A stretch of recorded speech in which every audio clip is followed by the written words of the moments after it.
Some motorcycle brands are built to last, but even legends can fall. In 2025, some of the biggest names in motorcycling are on the brink of collapse. From iconic cruisers to historic sport bikes, these brands are fighting for survival, and the reasons behind their decline might shock you. Number 5. Harley-Davidson, the American icon on life support. Harley-Davidson is not just any motorcycle, it is an American legend. But in the year 2025, that legend is starting to feel more like a ghost. For generations, Harley-Davidson was synonymous with freedom, rebellion, and the open road. Yet today, the iconic brand that once dominated the American landscape is struggling to keep up with the times, and the reasons are as complex as they are troubling. One of the most significant issues plaguing Harley-Davidson today is pricing. The days of affordable, attainable Harleys are long gone. Models that once symbolized the working-class dream of riding into the sunset now come with sky-high price tags that feel more like betrayal than ambition.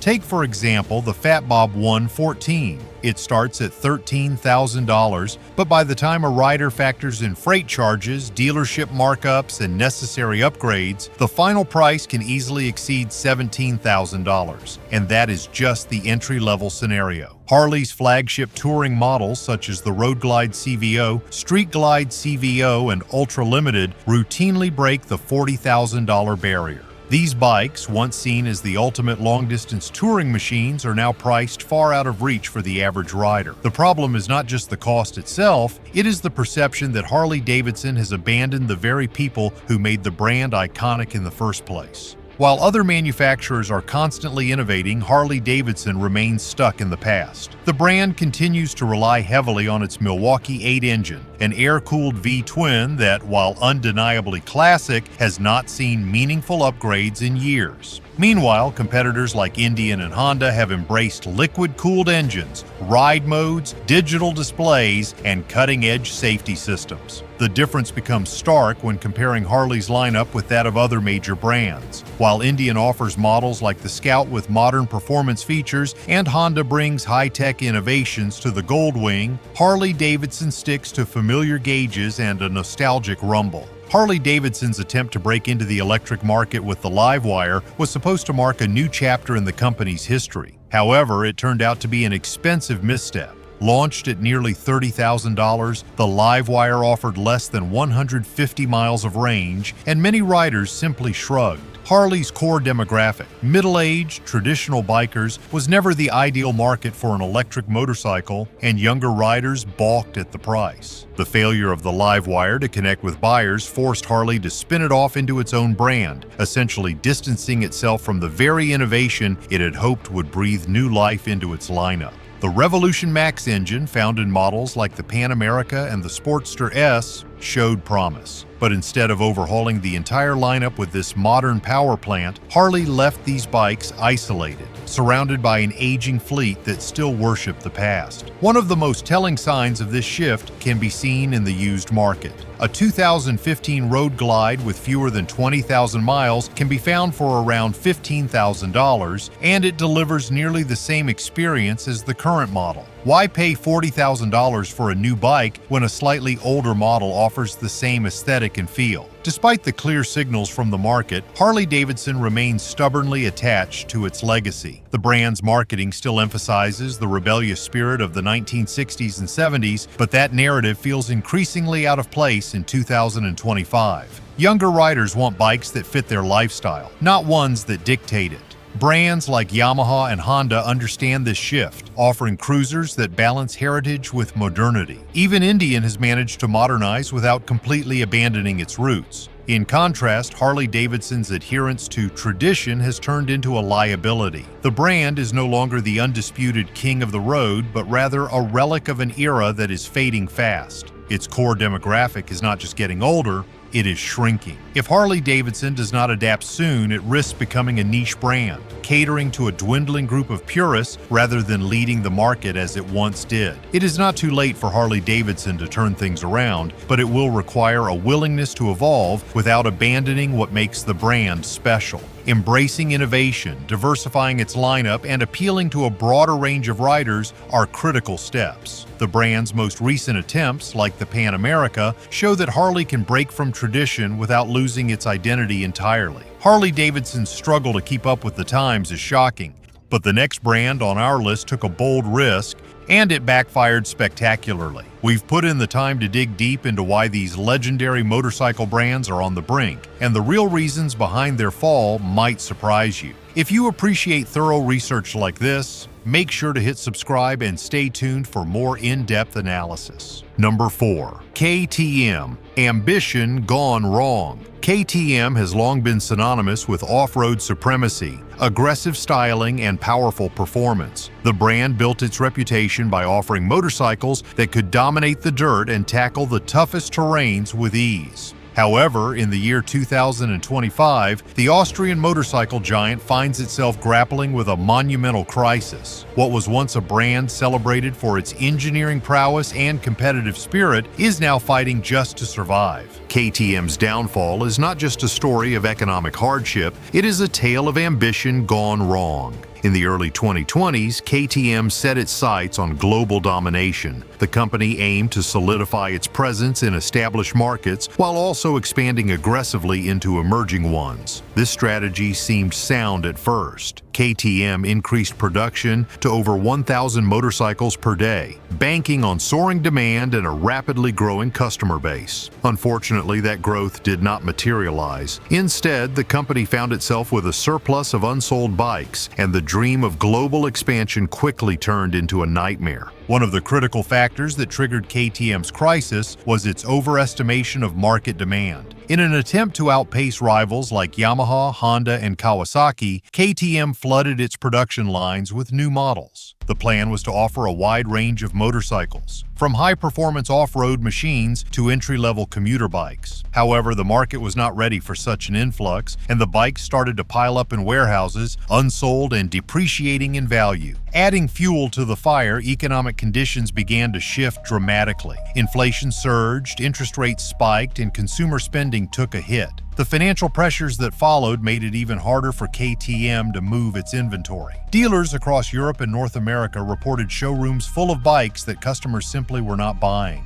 The once vibrant brand now faced the grim reality of stagnant sales and dwindling cash flow. Compounding KTM's problems was the loss of its strategic partnership with Bajaj Auto. Bajaj had been instrumental in KTM's earlier success, particularly in manufacturing smaller displacement bikes for emerging markets like India. However, when Bajaj sold its shares in 2021, KTM lost its access to cost-effective production in Asia. As a result, manufacturing costs soared and the brand struggled to maintain its competitive edge. The loss of the Bajaj connection was a severe blow, especially at a time when efficiency and cost management were crucial. To cope with the growing financial strain, KTM initiated a series of drastic measures. Factories that had once hummed with productivity fell silent as production lines were halted. The company froze development on future models, putting promising projects on indefinite hold. Layoffs swept through the organization, with engineers, designers, and logistics specialists bearing the brunt. More than 300 employees were let go, leaving KTM's workforce depleted and morale at an all-time low. The brand's ambitious expansion strategy had ultimately backfired,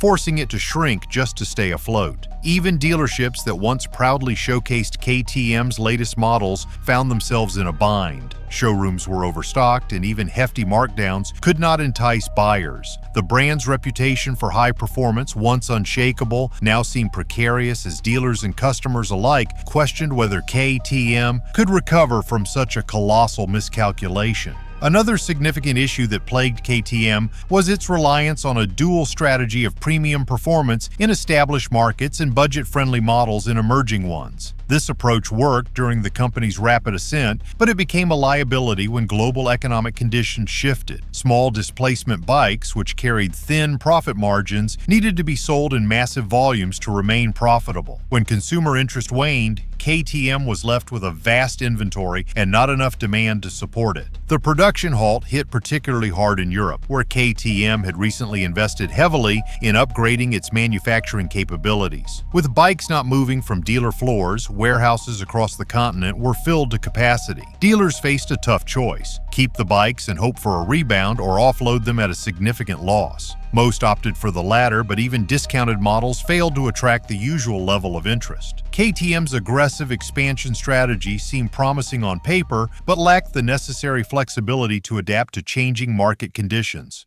Instead of scaling back when initial signs of trouble appeared, the company doubled down, convinced that its brand reputation would carry it through. Unfortunately, the gamble did not pay off. The brand's focus on high output left it vulnerable when demand collapsed. KTM's aggressive strategy might have been too much too fast, but the next brand's downfall was not just a failure to adapt, it was a branding blunder that left riders feeling betrayed. Number 3. Indian Motorcycles, the brand that lost its identity. Indian Motorcycles made a remarkable comeback, bringing with it the rugged spirit of classic American biking. Under the guidance of Polaris Industries, Indian was revived from near extinction and transformed into a brand that once again embodied the essence of heritage and power. The bikes looked bold, felt powerful, and retained enough old-school character to remind enthusiasts of the legendary machines that once dominated the roads. For a while, it seemed that Indian was not just back, but better than ever. Indian's revival story under Polaris was nothing short of remarkable. After decades of struggling to find its place in the modern motorcycle market, Indian re-emerged with bikes that captured the spirit of classic American motorcycling while infusing just enough modern flair to feel relevant. The Indian Chief, Scout, and Roadmaster became synonymous with performance and style, offering an alternative to the long-standing dominance of Harley-Davidson. The combination of retro styling with innovative engineering made these bikes appeal to both older riders and a younger audience looking for a slice of history wrapped in modern performance. However, just as the momentum was building, a single decision rocked the entire brand, sparking a controversy that would ultimately harm Indian's loyal following. In the year 2023, the company announced a significant change to its branding strategy. The decision to retire the iconic Native American headdress logo from its bikes, promotional materials, and official branding was met with fierce backlash.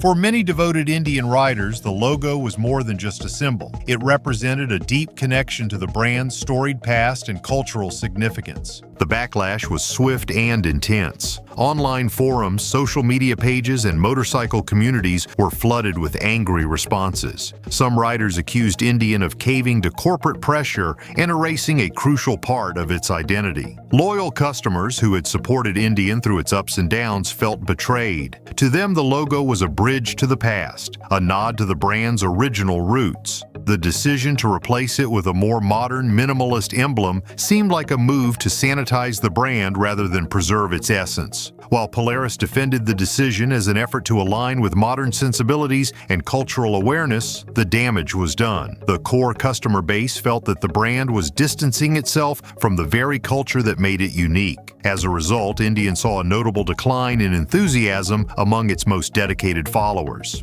The emotional bond between the riders and the brand was fractured, and no amount of corporate messaging could mend it. Compounding the issue was the timing. Just as Indian was gaining traction with younger riders, the controversy pushed them away. The modern, sleek design of newer models like the Scout Bobber and FTR had attracted a fresh audience, but these potential buyers were more brand-aware and critical of corporate decisions. Instead of being drawn in by the legacy, they became wary of a company that seemed unsure of its own identity. The decision to change the logo not only alienated longtime supporters, but also failed to capture the imagination of newer riders. While the Scout and the Chief continued to perform well, the sense of community and identity that Indian had built over the years took a significant hit. The backlash left dealerships struggling to maintain the same level of customer loyalty. Showroom presence dwindled as dealers reported fewer inquiries and less foot traffic. Adding to Indian's woes was the fact that the brand had been walking a delicate line between preserving authenticity and embracing modernity. While Harley-Davidson remained steadfastly tied to its classic identity, Indian had attempted to blend old-school charm with contemporary performance. This balancing act had worked well initially, but But the logo change exposed a deeper issue, a brand caught between the desire to respect tradition and the pressure to modernize. Dealers across the country began to feel the impact. Indian's reputation for producing quality bikes remained intact, but the emotional connection was undeniably weaker. Motorcyclists who had once been proud to display the headdress emblem on their tanks and gear now questioned whether the brand still represented the same spirit. Some dealerships reported that loyal customers, particularly older riders, were hesitant to upgrade to newer models that lacked the familiar symbol. The controversy also had a ripple effect on Indian's branding strategy. Marketing campaigns became more cautious, avoiding references to the brand's cultural heritage. This only fueled the perception that Indian was abandoning its roots. Even as the bikes themselves continued to impress with reliable performance and sturdy builds, the brand's image had taken a hit that would not be easily repaired. Indian's identity crisis might be shocking, but the next brand on our list did not just quietly fade away, it completely vanished without a fight. Number 2. Mitsubishi motorcycles. A silent exit. Some brands collapse with a bang. Mitsubishi motorcycles simply faded into the shadows. But how did one of Japan's industrial giants quietly abandon the bike world?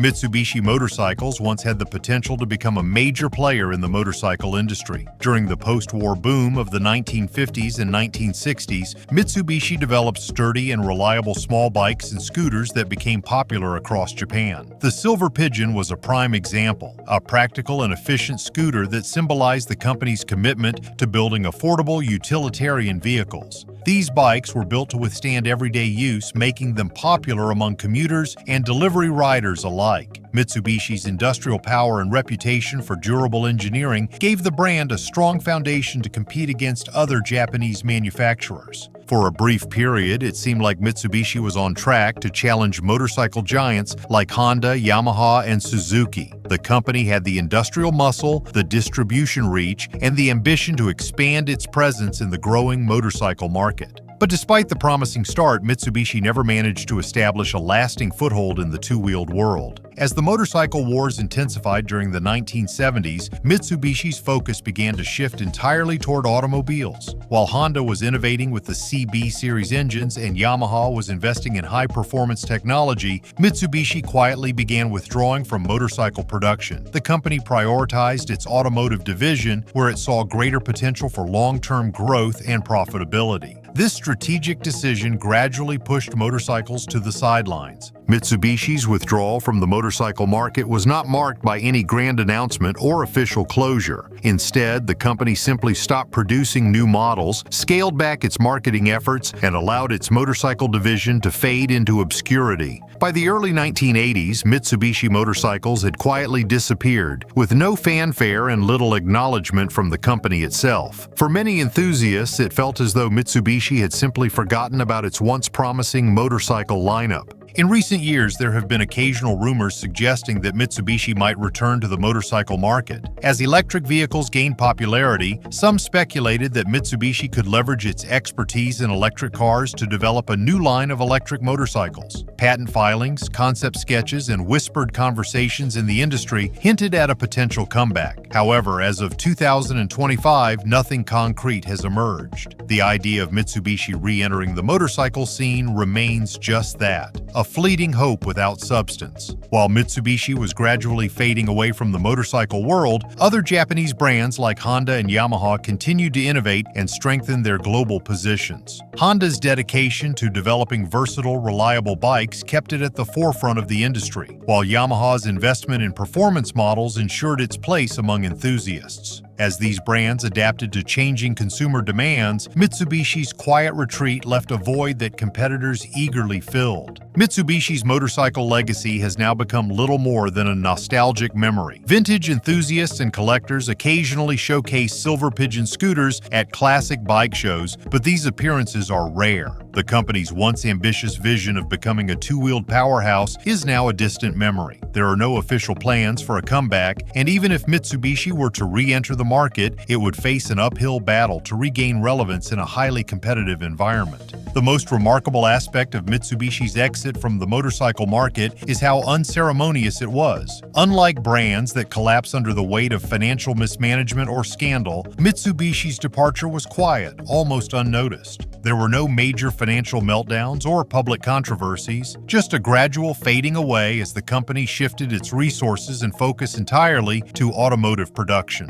While some motorcycle brands leave behind passionate fan bases that keep the legacy alive, Mitsubishi motorcycles did not generate that kind of loyalty. Instead, the memory of its small bikes and scooters lives on as a niche interest among vintage collectors and enthusiasts who remember the brand's brief foray into the motorcycle world. In a sense, Mitsubishi's silent exit from motorcycling reflects the brand's pragmatic approach to business, choosing stability over the uncertainty of the motorcycle market. Today, Mitsubishi Motorcycles is remembered only in fragments, old advertisements, faded logos, and a few scattered silver pigeons that still run thanks to meticulous restoration. Unlike other brands that fight to the bitter end, Mitsubishi's approach was to simply step away, leaving its two-wheeled legacy to be quietly forgotten. As the motorcycle industry moves forward with electric innovations and new performance benchmarks, Mitsubishi's once promising dream of being a motorcycle leader feels more distant than ever. Mitsubishi's quiet retreat may be disappointing, but the next brand's fall is even more heartbreaking. It's a slow-motion collapse that no one seems able to stop. Number 1. Moto Guzzi,